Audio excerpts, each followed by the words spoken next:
Nikola Jokic and the Denver Nuggets are up 2-0 on Devin Booker and the Phoenix Suns. Could this series change as we change time zones to Arizona for Game 3? Sometimes you got to be the change you want to see in this world, and Devin Booker was definitely the change the Suns needed in Game 3. His night was just getting started. Other end we go. Jamal Murray been handling a lot of the scoring punch for Denver. He scores the rock there, but this was Booker's quarter. 18 in the opening frame for D-Book. Second quarter, look at this dime from Nikola. No look. Jokic finding Kentavious Caldwell-Pope for the midi. Suns going a bit of a run. It's Kevin Durant fading away. And then Booker looking at what he's got. It's like, I'll just do it myself. Phoenix now up by 9. DeAndre Ayton rejecting Jamal Murray on the glass. It's Durant finding Booker. This all a part of a 19-3 Phoenix run. They got the double-digit lead. We're still in the second. Kevin Durant going to work. Had most of the Suns' free throws in this one. He goes and one there with Damian Lillard, Kevin Johnson, Masters champion John Rahms, and Odell Beckham all in the house to check out the festivities. Third quarter, Murray with a fadeaway of his own. Jokic left with a little bit of space at the top of the key. He puts the three in. Denver goes on a huge run, led by Murray and Jokic. They have this game in their hands. Nuggets send Jokic to the bench, though, at the end of the third, and that's when things kind of fell apart. It's Durant blocking MPJ, and then the dunk on the other end. Don't worry, Michael Porter Jr. would get his get back. How about Devin Booker? Another tough deuce. And then D-Book pulling up as he gets to his spot. He was 20 of 25 from the field. Jokic had a monster stat line of his own, cutting his team's deficit down to 5. Jokic with a dime to MPJ, who gets that get back that I spoke of. He throws it down on Durant. Jokic had a playoff career high 17 assists to go along with 17 rebounds and 30 points. But when it's winning time, the two Phoenix Suns snipers get the best of Game 3. Booker had 47. Kevin Durant had 39, 9 rebounds and 8 assists. And the Suns get back in this best-of-7 series with a 121-114 win over the Nuggets. Give credit where credit is due. Joel Embiid put the work in, and he finally won his first MVP award.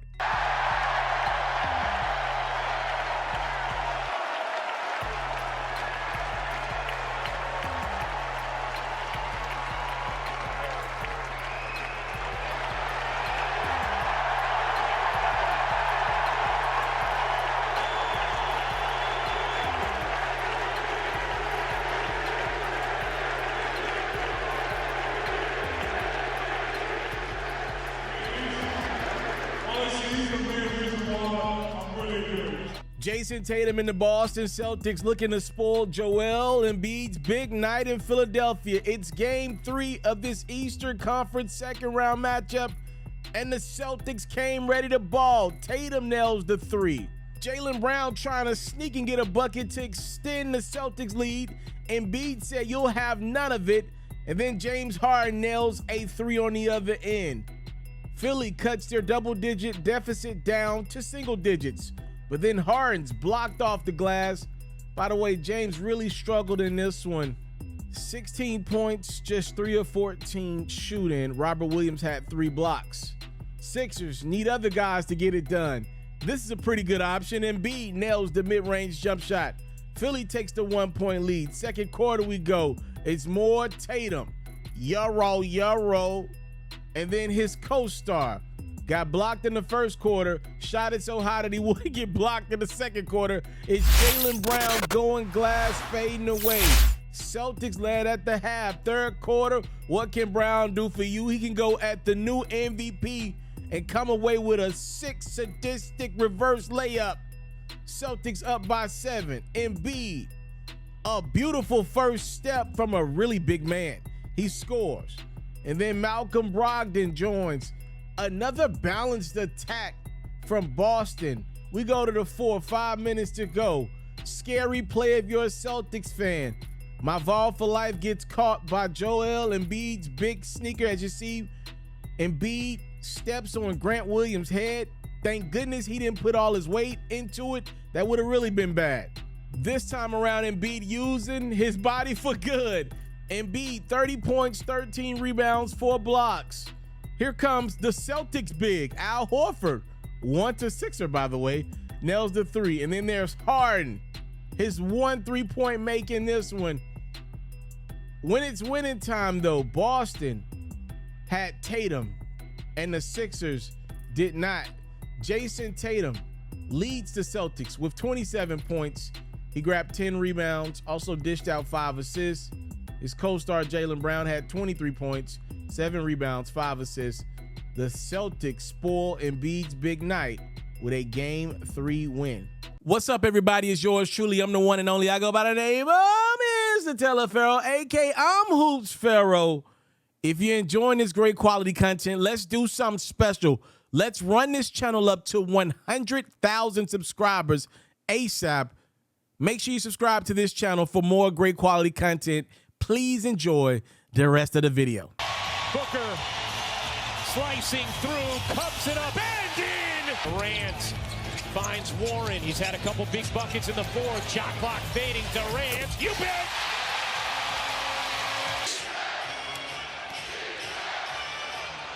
For 3, got it. String music.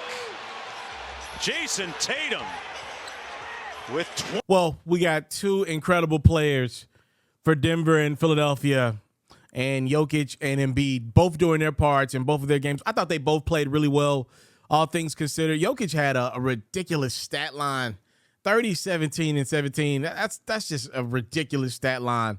Embiid, I thought, played really well coming off of that injury, just his second game back with 30 and 13. To be honest with you guys, I just thought the Sixers and I thought the Nuggets needed more help. Now, they're not in the same situation. Let's be clear. Number one, Philadelphia, they don't have home court in their series against Boston.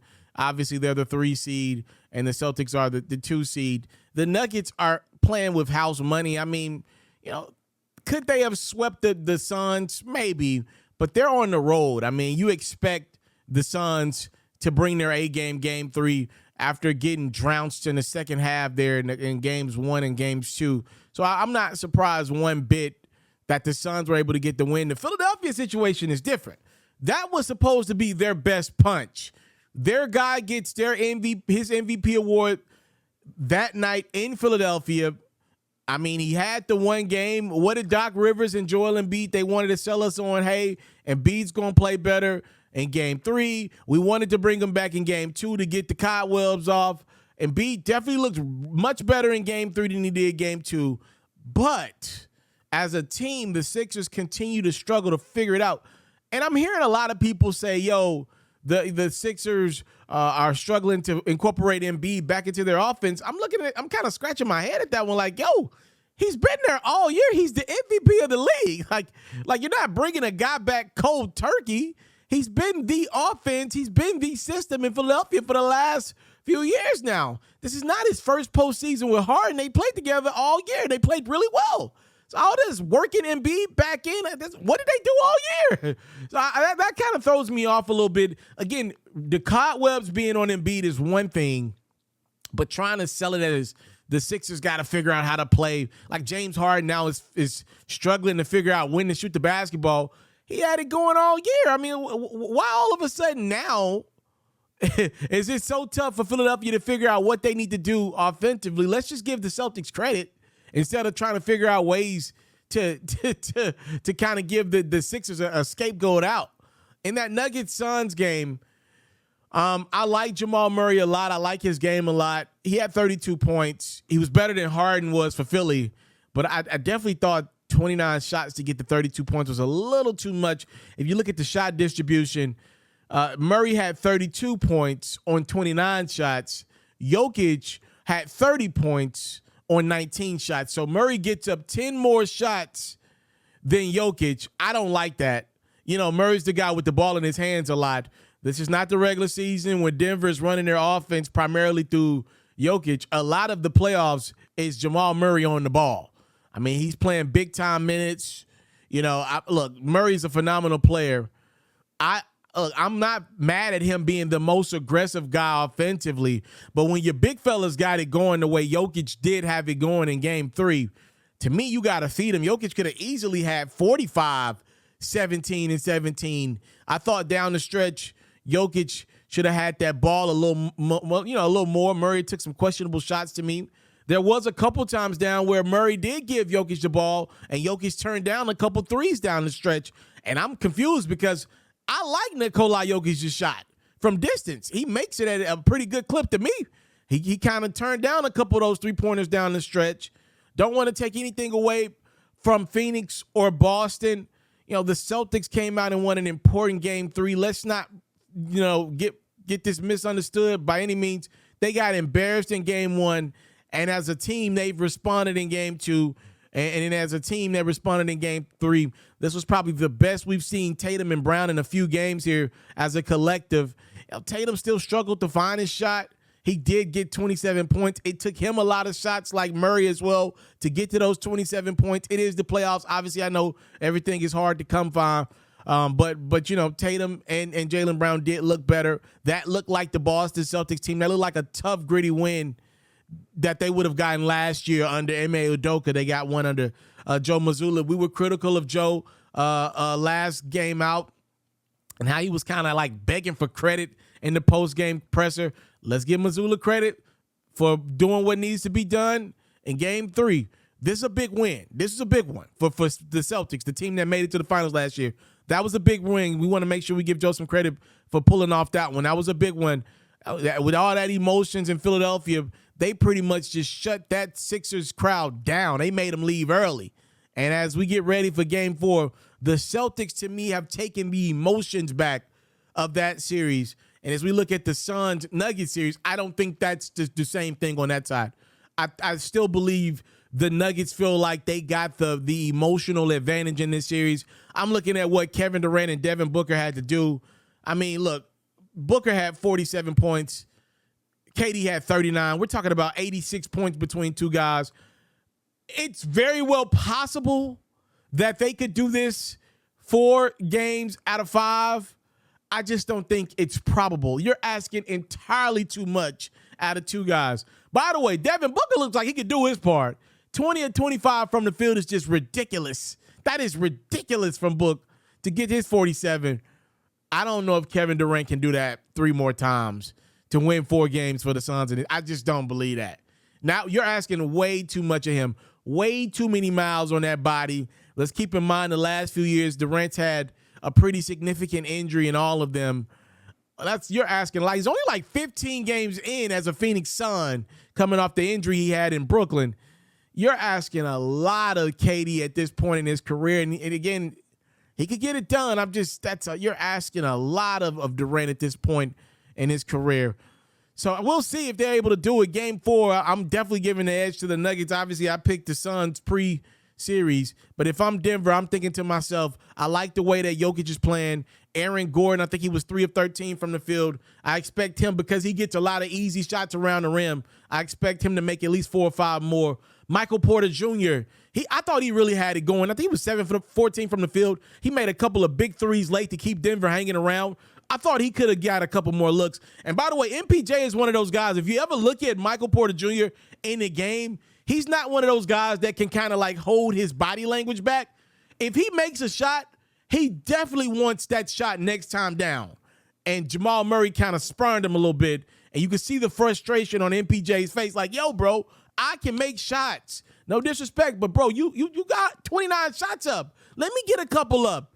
MPJ definitely was looking around like, yo, man, my guy Durant's got to go get 39 points. He's tired, bro. Let me work. I just dunked on him. Let me operate. Let me cook. That's an interesting one. I want to see Murray's shots come back a little bit. I'm fine with him getting them if it comes off of Jokic's passes. I'm fine with some more open looks for Murray. But playing off the ball, that might work in Colorado. It's not going to work every game in Arizona. You're not winning a championship like that, by the way, if you're Denver. You got to run that offense through Jokic.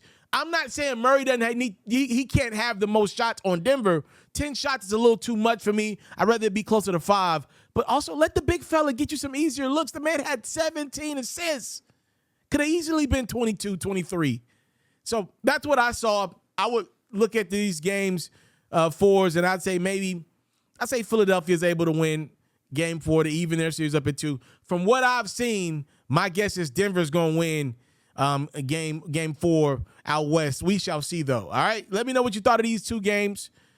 The playoffs are on one this year, man. Incredible players, 2 of the best centers we've ever seen in Embiid and Jokic trying to lead their teams to big-time Game 3 wins. They both come up short, but they both look ready to go for Game 4. I'm out.